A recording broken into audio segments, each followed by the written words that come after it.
지난 시간에 우리가 다윗이 요압을 시켜서 이 우리아를 전쟁터에 내몰아 죽게 한 그 사건을 살펴보았습니다.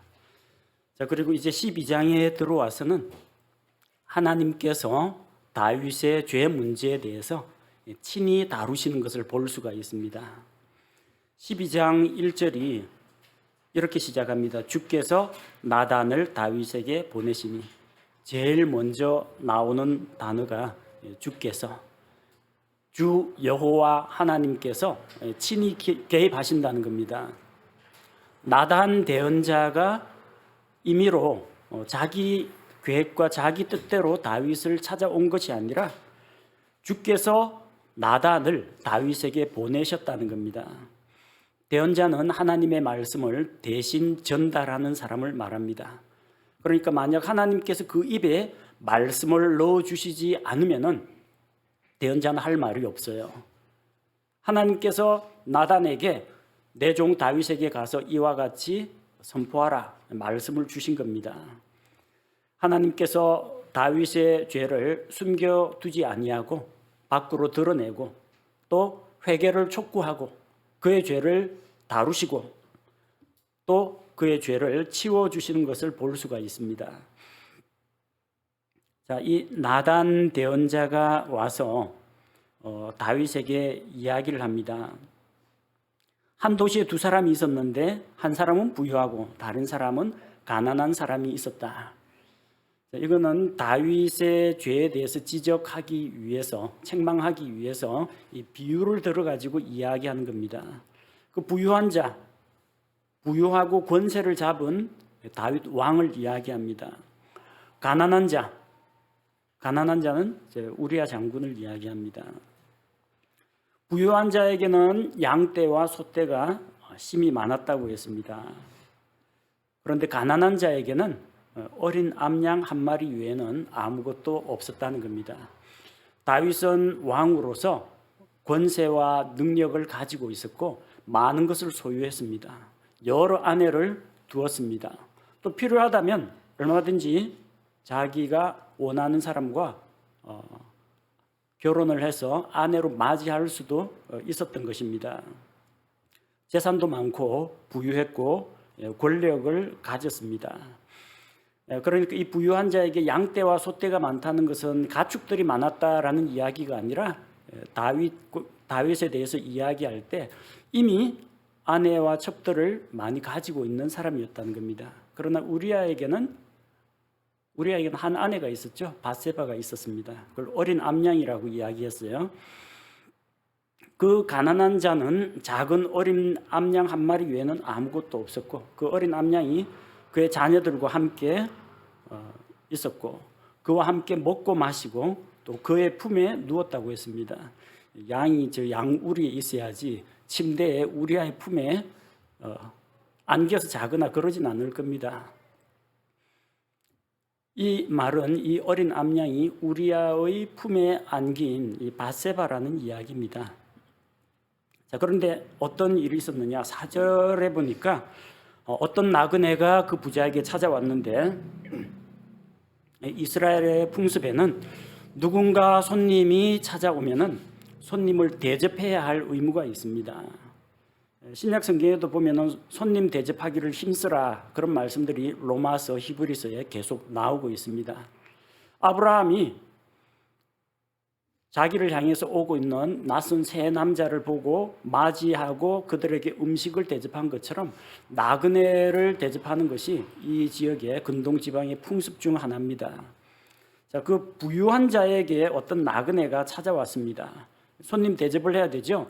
양떼와 소떼가 많이 있는데 자기 것은 아깝다고 잡지 않고 그 가난한 자의 그 어린 양을 빼앗아 가지고 자기에게 온 사람을 위해서 상을 차렸다는 이야기입니다. 이 이야기를 여기까지 듣고 다윗이 크게 분노했습니다. 누구에게 분노했어요? 그 이야기에 등장하는 그 부자, 가난한 자의 것을 빼앗는 자, 자기에게 이미 많은 것이 있는데 가난한 자의 하나밖에 없는 어린 암양을 취한 그 부유한 자에 대해서 진노를 했습니다. 그리고 나단에게 이야기합니다. 주께서 살아계심을 두고 맹세하노니 이 일을 행한 그 사람은 반드시 죽을지니라. 주께서 살아계심을 두고 맹세한다는 것은 하나님께서 살아계시는 한 반드시 이렇게 하겠다는 이야기입니다. 하나님이, 영원하신 하나님이 돌아가실 리가 없잖아요. 하나님은 항상 살아계십니다. 하나님의 이름을 걸고 하나님의 생명을 걸고 다윗이 단언하기를 이 사람은 반드시 죽을 것이라고 했습니다. 다윗 자신은 바로 그 죽어 마땅한 그 부유한 자가 자기 자신이라는 사실을 알지는 못했습니다. 만약 알았다면 이렇게 극단적인 표현을 하지는 않았을 겁니다. 대부분의 사람은 자기 자신에게 대해서는 관대합니다. 다른 사람에 대해서는 엄격한 잣대를 들이대면서 자기에게는 관대한 경향이 있습니다. 그래서 뭐라고 합니까? 내로남불이라 그러죠. 내가 하는 건 괜찮은데 다른 사람이 하면은 안 되는 거. 우리 당이 무슨 정치적으로 통합하는 거는 합당, 통합 괜찮고 저쪽에서 하는 것은 뭐 야합 이런 식으로 이야기하는 게 일반 정치인들입니다. 내가 하는 것은 선이고 똑같은 것도 다른 사람이 하면은 나쁘게 보는 경향이 있습니다. 다윗은 자기 자신에게 대해서는 관대했습니다. 그러나 이야기에 나오는 그 부유한 자의 행실에 대해서는 크게 분노했던 겁니다. 그래서 그런 사람은 반드시 죽어야 한다. 뭐라고 했습니까? 6절에 그가 불쌍히 여기지 아니하고 이 일을 행하였으므로 그 어린 양을 4배나 갚아야 한다. 부유하니까 양도 많을 거 아닙니까? 그러니까 뭐 4마리 갚는 거 그리 어려운 일은 아닐 겁니다. 자, 이 4배 보상법은 우리가 이전에 출애굽기 공부하면서 한번 다룬 적이 있죠. 모세 율법에 의하면은 출애굽기 22장 1절 말씀해 보니까 출애굽기 22장 1절 사람이 소나 양을 도둑질하여 죽이거나 팔면 그는 소 1마리에 소 5마리로 갚고 양 1마리에 양 4마리로 갚을지니라. 가난한 자의 어린 암양 1마리, 자, 그거에 대해서 4배로 갚아야 한다는 이야기입니다. 이 4배 보상법은 누가복음 19장 8절에도 나옵니다. 예수님께서 삭개오의 집에 들어갔는데 삭개오가 예수님을 반갑게 맞이하면서 말씀을 듣습니다. 그리고 예수님 앞에서 이야기합니다. 제가 만약 남의 것을 불의하게 토색하여 빼앗은 것이 있다면 4배로 갚겠다고 이야기합니다. 다윗이 그래서 4배로 갚게 됩니다. 어떻게 4배로 갚게 되느냐 하면 다윗의 아들 4명이 죽게 됩니다. 첫 번째는 다윗과 바세바 사이의 간음으로 인해서 태어난 그 아이가 알타가 죽습니다. 두 번째는 장남인 암논이 죽습니다. 암논이 자기 여동생 다말과 간음을 저질렀고 그 다말의 오라버니 압살롬이 이거를 두고두고 마음에 품고 있다가 이 암논을 잔치에 초대해 가지고 죽여버립니다. 압살롬은 도망갔는데 도망간 압살롬을 나중에 요압이 다시 데리고 옵니다. 근데 압살롬이 아버지 다윗에게 반역을 일으키죠. 그런데 압살롬의 반역은 실패로 끝납니다. 압살롬의 군대와 다윗의 군대가 싸울 때 압살롬이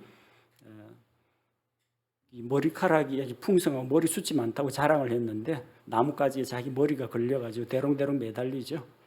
자, 그 소식을 듣고 요압이 압살롬을 찔러서 죽입니다. 그래서 압살롬이라는 아들도 죽습니다.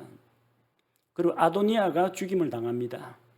다윗의 허락도 없이 자기를 높이고 자기 스스로 왕이 되려고 즉위식을 가졌습니다. 근데 다윗은 솔로몬을 왕으로 세우고자 했습니다.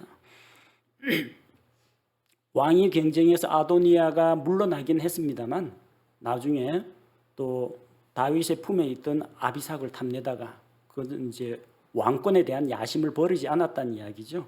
솔로몬이 아도니아를 죽입니다. 그래서 그 어린 암양 1마리에 4배로 갚아야 한다고 했는데 다윗의 4 아들이 이렇게 죽게 됩니다. 자, 다윗은 아직까지는 자기가 바로 비유에 나오는 그 주인공이라는 사실을 알지 못했습니다. 어쨌든 다윗이 그 부유한 자가 나쁜 사람이다, 잘못했다, 죄를 지었다라는 것을 지적하자 그제서야 나단이 이야기합니다. 뭐라고 이야기해요? 왕이 바로 그 사람입니다. 아주 간단하죠. 왕이 이런 나쁜 사람, 주께서 살아계심을 두고 맹세하노니 반드시 죽어야 할 사람, 이런 식으로 이야기했는데 그 사람이 바로 다윗 자신이라는 이야기입니다. 그러면서 나단 대언자는 다윗에게 책망하기 이전에 하나님께서 다윗에게 얼마나 많은 복과 은혜를 베풀어 주셨는지 상기시킵니다. 7절과 8절에 나오죠. 주께서 다윗에게 기름을 부어서 이스라엘의 왕으로 삼아 주셨습니다. 다윗은 한낱 이세 아들 가운데 막내 아들, 그리고 집안에 있는 몇 안 되는 그 양들을 치는 목동이었습니다. 그런 보잘것없고 낮은 다윗을 하나님께서는 이스라엘을 다스리는 목자로 삼아 주셨던 겁니다. 다윗이 사무엘기하 7장에서도 고백하죠. 주님 앞에서 내 집은 무엇이고 나는 무엇이고 한데 내게 이런 큰 은혜를 베푸십니까?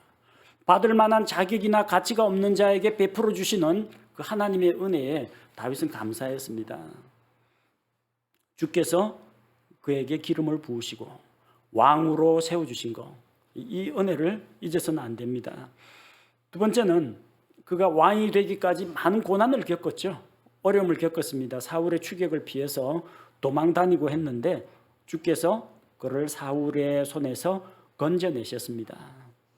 광야로 도망가고 동굴에 숨고 이스라엘 땅의 어느 지파 도시 가운데 숨었다가 사울이 포위하니까, 도시를 포위하려고 하니까 달아나고 이방인의 왕에게 목숨을 의탁하려고 블레셋 지방으로 내려가기도 하고 많은 고난을 겪었습니다. 그런 와중에 사울의 손에 붙잡히지 않도록 하나님께서 다윗을 번번이 건져주셨습니다. 또 주께서 사울의 집과 사울의 아내들을 그에게 주셨습니다. 하나님께서 다윗에게 사울의 집안을 맡기셨다는 겁니다. 사울의 집안을 마음대로 치리하고 다스릴 수 있는 권세를 주었고요. 내 주인의 아내들을 내 품에 주었다고 했는데 다윗이 사울의 아내들을 품었다는 이야기는 없습니다. 다만 왕이 된 자는 정권이 바뀌면요, 새로 정권을 잡은 사람은 이전 왕이 가졌던 모든 것을 자기 마음대로 할 수 있는 그런 권리가 있습니다. 하나님께서는 다 주셨습니다. 이스라엘의 집도 유다의 집도 주셨습니다. 처음에는 헤브론 땅에서 유다 지파의 우두머리가 되었지만 나중에는 이스라엘과 유다 전체를 통합하는 통일 왕국의 왕이 되었습니다. 이걸로 모자랍니까? 만약 하나님 이것 가지고는 모자라겠습니다. 만약 그것이 너무 조금이라고 생각하면 내가 너에게 이것저것을 더 주었을 것이다. 말하자면 하나님께서는 다윗에게 부족한 것이 없도록 주셨다는 겁니다. 자, 그런데 이제 9절부터는 이제 하나님의 은혜가 아니라 어찌하여 그 큰 은혜를 받은 자로서 하나님을 배반하고 하나님을 업신여기고 죄를 지었느냐, 그 책망입니다. 어찌하여 내가 주의 명령을 업신여기고 그의 눈앞에서 악을 행하였느냐. 자, 다윗은 주의 명령을 업신여겼습니다.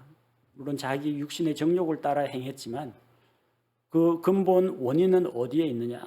하나님을 두려워하지 않고 하나님의 말씀을 존중하지 않았기 때문에 그런 일이 일어났다는 겁니다. 다윗은 아무도 모르는 일이라고 생각했지만 하나님께서 말씀하시기를 주의 눈앞에서, 그분의 눈앞에서 악을 행하였느냐. 또 다윗이 헷사람 우리아를, 이스라엘의 충성스러운 장군인 그 우리아를 암몬 자손의 칼로 죽인 것을 하나님은 알고 계십니다. 다윗은 요압과 자기만 안다고 생각했는데 하나님께서는 알고 계십니다.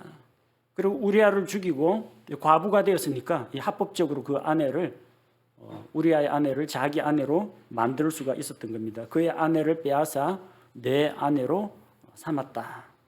이 하나님의 책망입니다. 자, 이 모든 것은 다윗이 하나님의 말씀을 소홀히 했기 때문에 일어난 일입니다. 10절에 보니까 내가 나를 업신여기고, 우리는 다윗이 하나님을 경배했다고 생각합니다. 제가 주를 위해서 거할 처소, 성전을 짓겠습니다. 그런 결심을 하나님 앞에 이야기했던 다윗입니다. 하나님의 언약궤가 예루살렘에 들어올 때 그 앞에서 기뻐 뛰놀며 에봇을 입고 춤을 추던 다윗입니다. 그는 하나님을 존중하고 하나님께 경배하는 자였습니다. 그러나 여러분, 예배가 다가 아니라는 거예요. 예배가 하나님을 높이고 공경하는 것은 틀림없습니다. 그러나 우리의 말과 행실도 과연 하나님을 공경하고 있느냐, 아니면 하나님을 무시하고 업신여기고 있느냐. 다윗은 성전에 올라가서 언약궤 앞에서 하나님께 희생물을 드릴 때, 성막 앞에서 희생물을 드릴 때 그때는 예배자였습니다. 그러나 왕궁 지붕 위에 올라가서 옆집을 훔쳐보았을 때는 예배자의 모습을 보여주지 않고 죄인의 모습을 보였습니다. 하나님을 업신여겼다는 겁니다. 자, 그래서 그런 까닭에 칼이 내 집에서 결코 떠나지 않을 것이다. 다윗의 집안에 칼부림이 많이 일어납니다. 압살롬이 암논을 죽이고, 압살롬이 칼을 들고 아버지 다윗에게 반역을 일으키고, 압살롬이 요압에게 죽임을 당하고, 아도니아는 솔로몬에게 죽임을 당하고, 집안에서 이런 칼과 피 흘리는 일들이 끊이지 않고 일어난 겁니다. 11절에 보니까 주가 이같이 말하노라. 보라, 내가 내 집에서 너를 대적하는 재앙을 일으키고, 대적하는 재앙이 일어났죠. 압살롬의 반역 사건. 그리고 내가 내 아내들을, 다윗의 아내들을 내 눈앞에서 가져다가 내 이웃에게 주리니 이 해가 보는 데에서 그가 내 아내들과 함께 누우리라. 반역을 일으킨 압살롬이 다윗과 완전히 갈라서기로 작정을 하고 어떤 일을 했습니까? 아버지의 첩들과 동침을 했습니다. 사무엘기하 16장 22절에 나오죠. 우리 앞으로 살펴볼 겁니다. 사무엘기하 16장 22절. 이에 그들이 압살롬을 위하여 집의 꼭대기에 장막을 치니 압살롬이 온 이스라엘의 눈앞에서 자기 아버지의 첩들에게로 들어가니라. 이런 패륜을 저질렀습니다.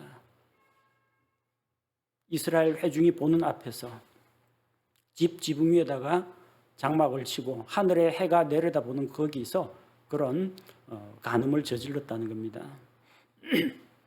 12절에 보니까 너는 그 일을 은밀히 행하였으나 나는 온 이스라엘 앞에서 해 앞에서 이 일을 행하리라 하며, 다윗은 바세바와의 만남을 은밀하게 행했지만 주께서는 온 이스라엘이 보는 앞에서 바로 이 일을 행하셨다는 겁니다. 이 이야기를 듣고 하나님께서 베풀어 주신 은혜, 또 하나님 앞에서 그가 죄를 지은 것을 대언자가 책망을 할 때 다윗의 반응이 어떻게 나왔습니까? 13절에 보니까 다윗이 나단에게 이르되 내가 주께 죄를 지었노라 하거늘. 자, 여기 우리가 주의해서 읽어야 할 부분이 주께라는 단어입니다. 대부분 사람들은 잘못을 지적받으면 아이고 잘못했다, 내가 잘못했다, 내 잘못이네, 여기서 끝납니다. 이런 말은 이집트 왕 파라오도 했습니다. 이번은 내가 잘못했다, 그러니까 제발 이 재앙을 좀 그치게 해다오. 파라오가 모세에게 그렇게 이야기하죠. 파라오는 자기가 하나님 앞에 죄 지었다는 이야기는 절대 안 합니다.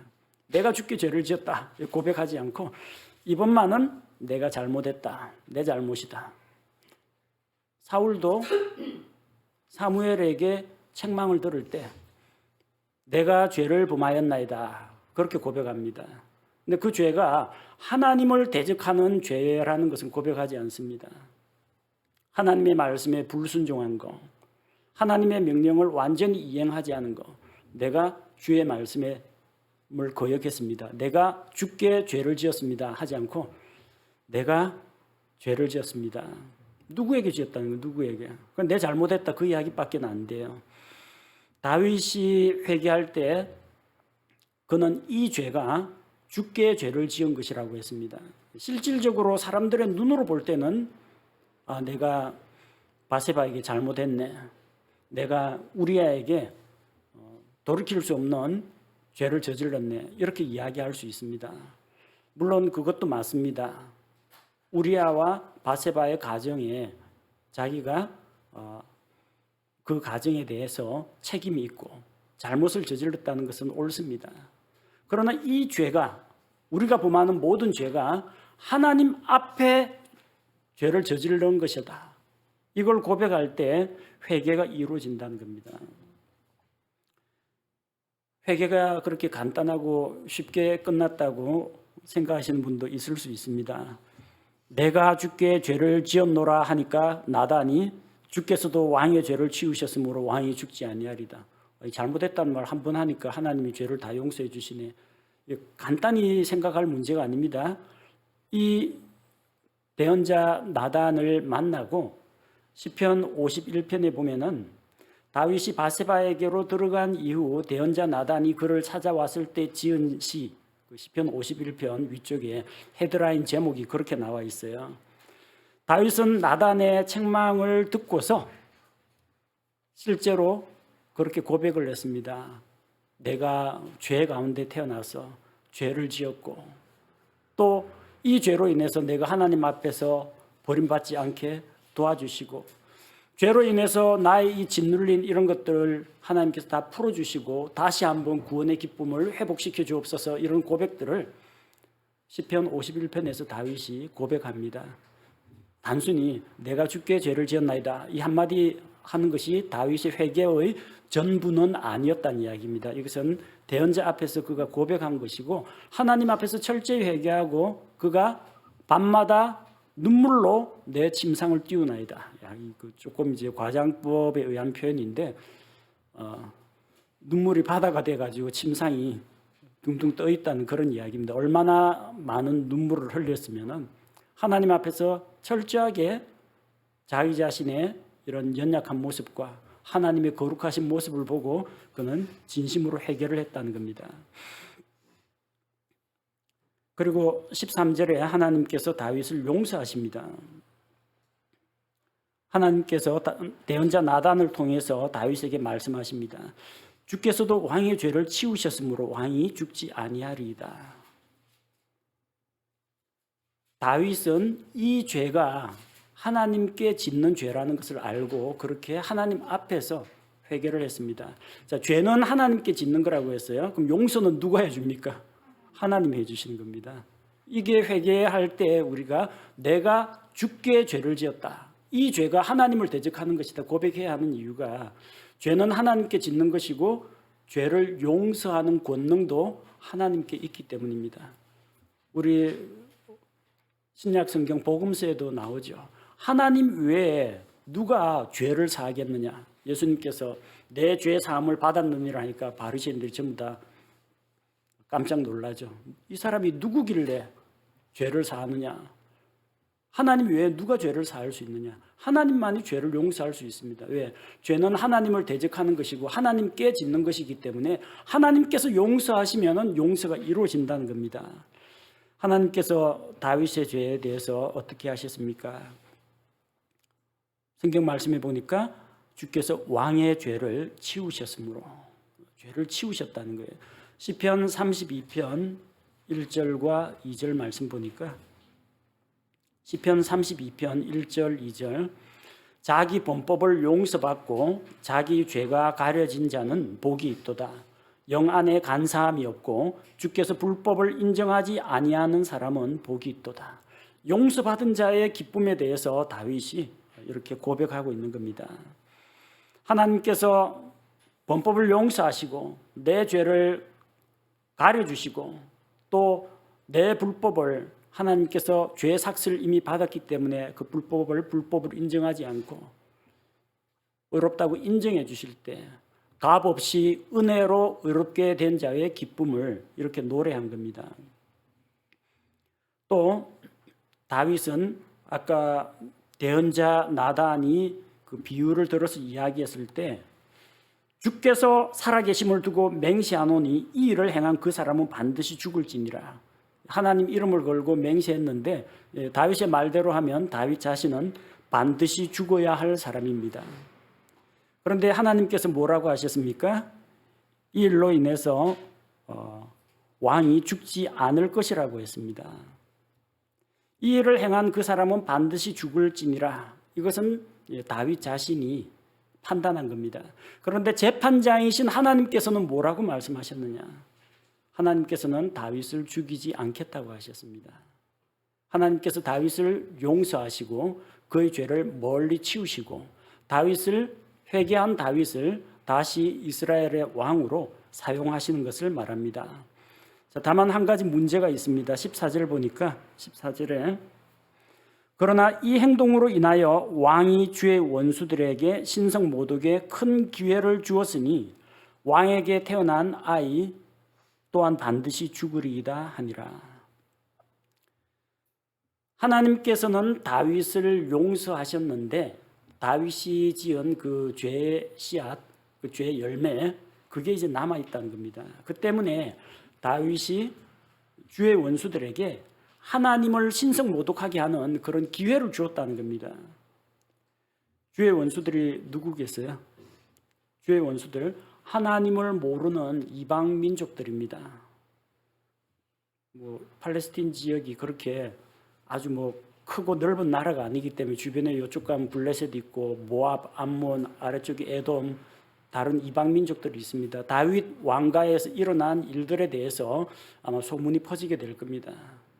그래서 하나님께서는 이스라엘을 거룩한 제사장 왕국으로 세우시고 다 와서 주의 영광을 보라 하고 초대를 하는데 하나님의 이름에 누를 끼쳤다는 겁니다. 보니 다윗 왕도 하나님 마음에 합한 사람이더만 별 수 없네 이런 식으로 하나님 믿는 사람이 다 그렇지, 예수쟁이들 다 그렇지, 개독들 다 그렇지. 오늘날 얼마나 많은 사람이 그리스도인이나 한국 교회의 문제를 가지고 당사자가 아니라 하나님께 신성 모독하는 일을 한다는 겁니다. 대적들에게 빌미를 주어서 신성 모독할 기회를 주었다는 겁니다. 또 주의 원수들이 누구겠습니까? 하나님을 대적하는 마귀와 마귀의 부하들. 그들에게도 이제 빌미를 제공한다는 겁니다. 하나님 거룩, 다윗 보니까 안 그렇다. 이 하나님의 거룩하심과 하나님의 영광과 위엄이 다윗으로 인하여 원수들에게 조롱거리가 될 수 있다는 겁니다. 자, 그래서 왕에게 신성 모독에 큰 기회를 주었으니 왕에게 태어난 아이 또한 반드시 죽으리이다. 자, 이 신성 모독에 큰 기회가 주어졌기 때문에 그 아이는 죽어야 한다는 이야기입니다. 아이가 죽는 것은 다윗과 밧세바에 대한 심판입니다.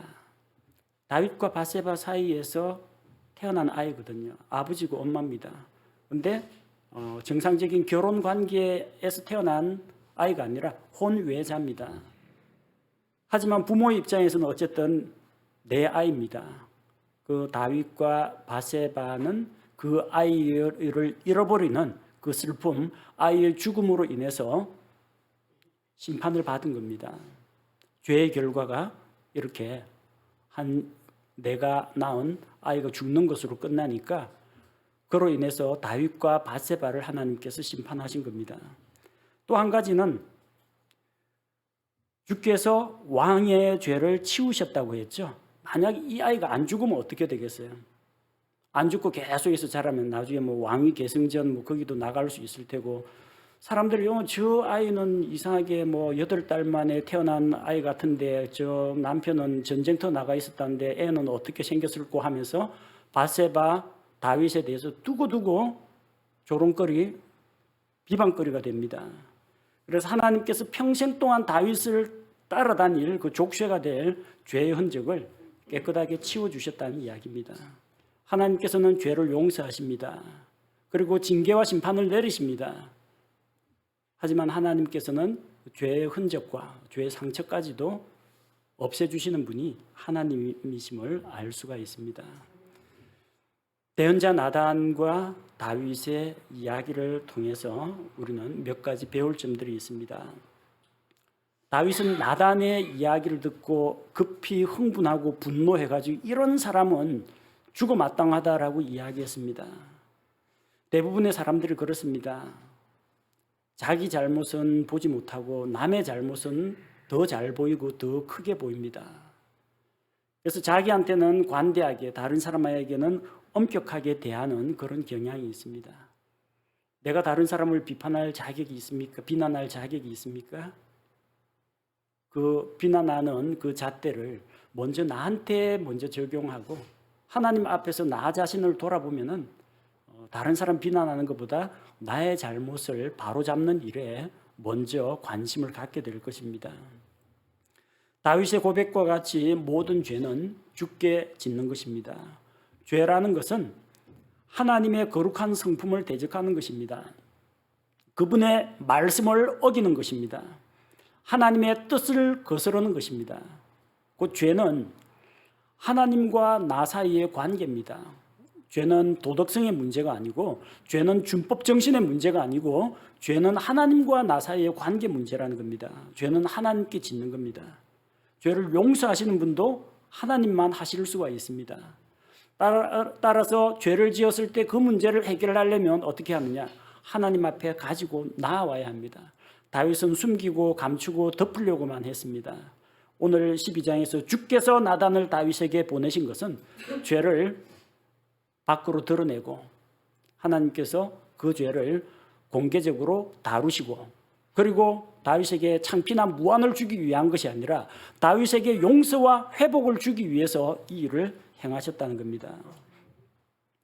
다윗이 자기 죄를 회개할 때, 내가 주께 죄를 지었나이다 그렇게 고백할 때 즉시로 하나님께서는 다윗의 죄를 용서해 주셨습니다. 주께서는 다윗이 지은 죄를 멀리 치우셨습니다. 시편 기자는 말하기를 동이 서에서 먼 것 같이 우리의 죄를 우리에게서 멀리 옮기셨다고 했습니다. 참 놀라운 말씀입니다. 남과 북은 거리가 있습니다. 남극에서 북극까지는 거리를 재을 수가 있습니다. 근데 동과 서는 끝이 없습니다.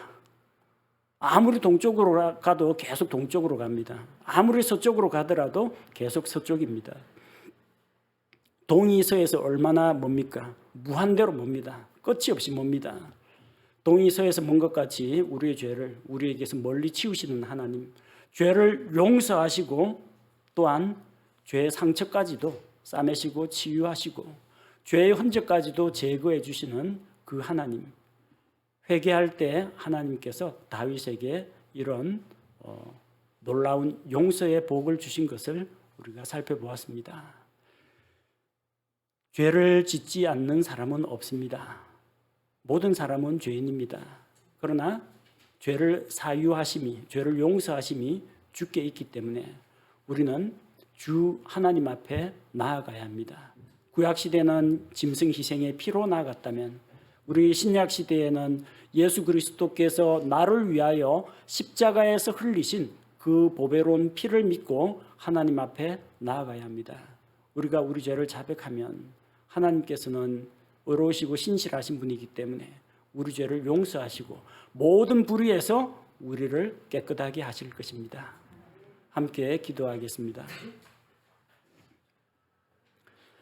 아버지 하나님, 다윗은 자기의 죄를 숨기려 했으나 오늘 말씀을 보니 주께서 대언자 나단을 보내어서 다윗의 죄를 밝히 드러내시고 또 그 죄를 친히 다루어 주셨습니다. 죄에 대한 책망을 받을 때 다윗은 즉시로 내가 주께 죄를 지었나이다 고백하고 하나님께서는 그의 죄를 용서하시고 그의 죄를 그에게서 치우시고 또한 다윗이 그 죄로 인하여 죽지 않도록 살려주신 것을 보게 됩니다. 우리가 짓는 크고 작은 죄들이 결국은 하나님의 마음을 아프게 하는 것이요 하나님을 대적하는 것임을 우리가 알고 죄를 지을 때 하나님 앞에 나아와서 예수 그리스도의 십자가의 공로를 의지하여 죄를 자백하고 주님의 핏값으로 우리의 모든 죄가 사함받은 것을 주장하며 하나님 앞에서 죄 용서받고 또 정결하게 되는 기쁨을 맛보게 하여 주옵소서. 죄를 짓지 않는 사람은 없으나 사유하심이 주께 있으니 우리가 주의 이름을 높이며 또한 우리 죄를 위해 희생 헌물이 되어주신 우리 주 예수 그리스도를 더욱 의지합니다. 한평생 살아가는 동안 하나님의 은혜와 예수 그리스도의 그 대속의 사랑을 힘입어 우리가 살아가게 하여 주옵소서. 예수님의 이름으로 기도합니다. 아멘.